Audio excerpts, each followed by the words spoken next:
Chère audience, bonjour.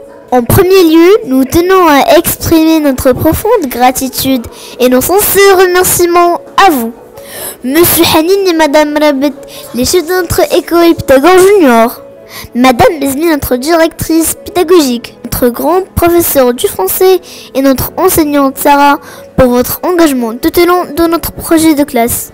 Votre leadership a été une source d'inspiration pour nous tous. Merci pour votre dévouement envers notre éducation et pour créer un environnement où nous pouvons tous prospérer. Aujourd'hui, nous sommes ravis de vous présenter notre projet sur la métamorphose du papillon. Ce projet a été une occasion incroyable pour nous d'explorer le cycle de vie fascinant de ces créatures magnifiques et de comprendre le processus de transformation qu'elles subissent. Mais d'abord, qu'est-ce qu'une métamorphose ? La métamorphose est un processus biologique par lequel un organisme subit des changements morphologiques majeurs à différents stades de son développement.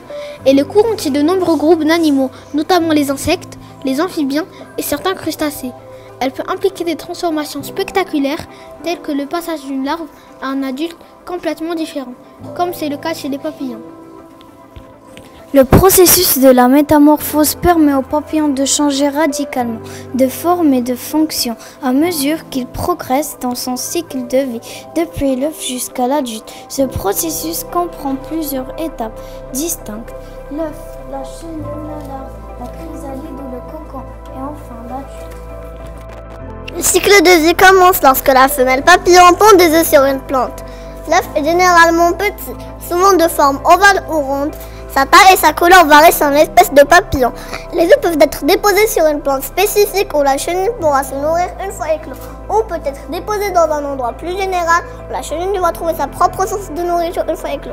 L'œuf contient généralement le matériel génétique nécessaire au développement de la chenille jusqu'à l'éclosion. Les chenilles sont les stades larvaires des papillons. Elles sont souvent associées à des images de petites créatures rampantes dotées de plusieurs pattes. Mais en réalité, le nombre de pattes peut varier d'une espèce à l'autre. Voyons l'anatomie d'une chenille. La tête, le thorax, l'abdomen, les pattes et les fausses pattes. Les chenilles se nourrissent de feuilles, de fleurs, de fruits et parfois même de graines. Elles sont souvent très spécifiques quant à leurs plantes hôtes, ce qui signifie qu'elles ne se nourrissent que d'une ou quelques espèces de plantes. Les chenilles passent par plusieurs mues, ou stades de croissance, pendant lesquels elles perdent leur peau externe. À chaque mue, elles deviennent un peu plus grandes. Il existe une grande variété de chenilles, allant des petites et discrètes aux grandes et voyantes. Elles peuvent avoir une grande variété de couleurs, de motifs et de formes. Ces caractéristiques rendent les chenilles fascinantes à observer, mais aussi elles constituent un très bon moyen de défense contre les prédateurs. Après avoir atteint leur taille maximale en tant que chenille, celles-ci se transforment en chrysalide pour subir la métamorphose en papillon. La chenille tisse un cocon autour d'elle-même et se fixe à une plante. La chrysalide agit comme une coquille protectrice pour le développement du papillon à l'intérieur. Elle est souvent de couleur variable allant du vert jusqu'au brun en passant par le doré selon l'espèce et l'environnement dans lequel elle se trouve. Mais comment les chenilles tissent leur cocon ? Quand les chenilles deviennent assez grosses, deux glandes dites séricines se développent dans le corps. Ces deux glandes produisent des fils de soie très forts qui peuvent mesurer 1 km de longueur. Ces deux fils sont collés à l'aide d'une substance collante salivaire que la chenille produit elle-même. Des fils de soie ? Est-ce qu'avec ces fils qu'on fabrique des vêtements en soie ? Justement. Mais comment ? Tout d'abord, il faut nettoyer le cocon des substances collantes et du grès qui les entoure. Puis on passe à l'étouffage. Cette étape consiste à passer les cocons dans des étuves, puis les tremper dans de l'eau bouillante pour les remollir. Ensuite, on passe aux différentes étapes de moulinage, filage et tissage, selon les qualités de fil de soie désirées. Et que se passe-t-il à l'intérieur de la chrysalide ? À l'intérieur de la chrysalide, la chenille subit une transformation radicale. Les tissus de la chenille se décomposent et se réorganisent pour former les différentes parties du papillon adulte, y compris les ailes, les antennes et les pièces buccales. Pendant cette période, la chenille est généralement inactive. Elle ne se nourrit pas. Elle se concentre entièrement sur sa métamorphose qui peut durer de quelques semaines à plusieurs mois. Une fois la transformation terminée, le papillon adulte émerge de la chrysalide. Ce processus, souvent appelé éclosion. Le papillon prend quelques heures pour sécher et durcir ses ailes avant de pouvoir voler.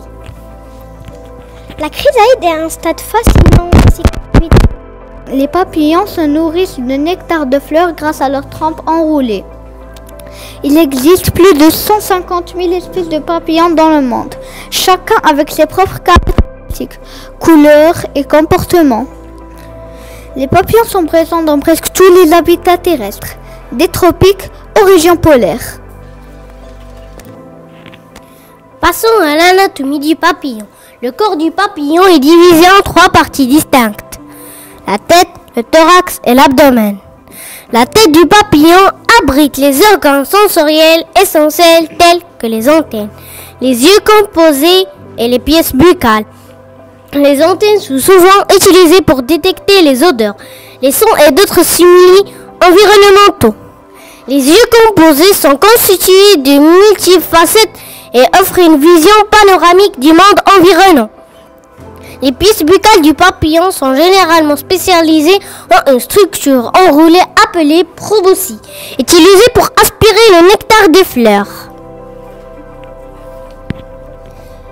Le thorax est la partie centrale du corps du papillon qui abrite les muscles utilisés pour le mouvement des ailes. Les papillons ont 2 paires d'ailes attachées au thorax, ce qui leur permet de voler. L'abdomen est la partie postérieure du corps du papillon. Il contient les principaux organes internes, tels que le système digestif, le système respiratoire, le système reproducteur et une partie du système nerveux. L'abdomen peut également jouer un rôle dans l'équilibre et de la locomotion du papillon en vol. Les ailes des papillons sont composées de fines membranes soutenues par des nervures. Elles sont recouvertes de écailles microscopiques qui donnent aux ailes leur couleur et leur motif distinctif. Chaque écaille est attachée à une petite tige sur l'aile appelée pédangule. Contrairement à certaines croyances populaires, les papillons ne peuvent pas régénérer leurs ailes une fois qu'elles sont endommagées. Cependant, ils peuvent voler même avec des ailes endommagées tant que leur capacité de vol n'est pas gravement compromise. Oh, regardez des papillons! Oh, de jolis papillons! Un homme a trouvé un jour un cocon de chenille et a décidé de l'apporter chez lui. Quelques jours plus tard, une petite ouverture est apparue. L'homme s'est assis et a observé pendant plusieurs heures le papillon se débattre de toutes ses forces afin de sortir de son cocon.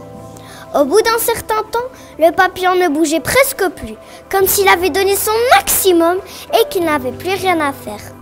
L'homme a décidé alors d'aider le papillon.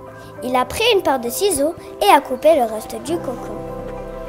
Le papillon est sorti alors facilement de son cocon. Le corps du papillon était enflé et petit et ses ailes étaient toutes ratatinées.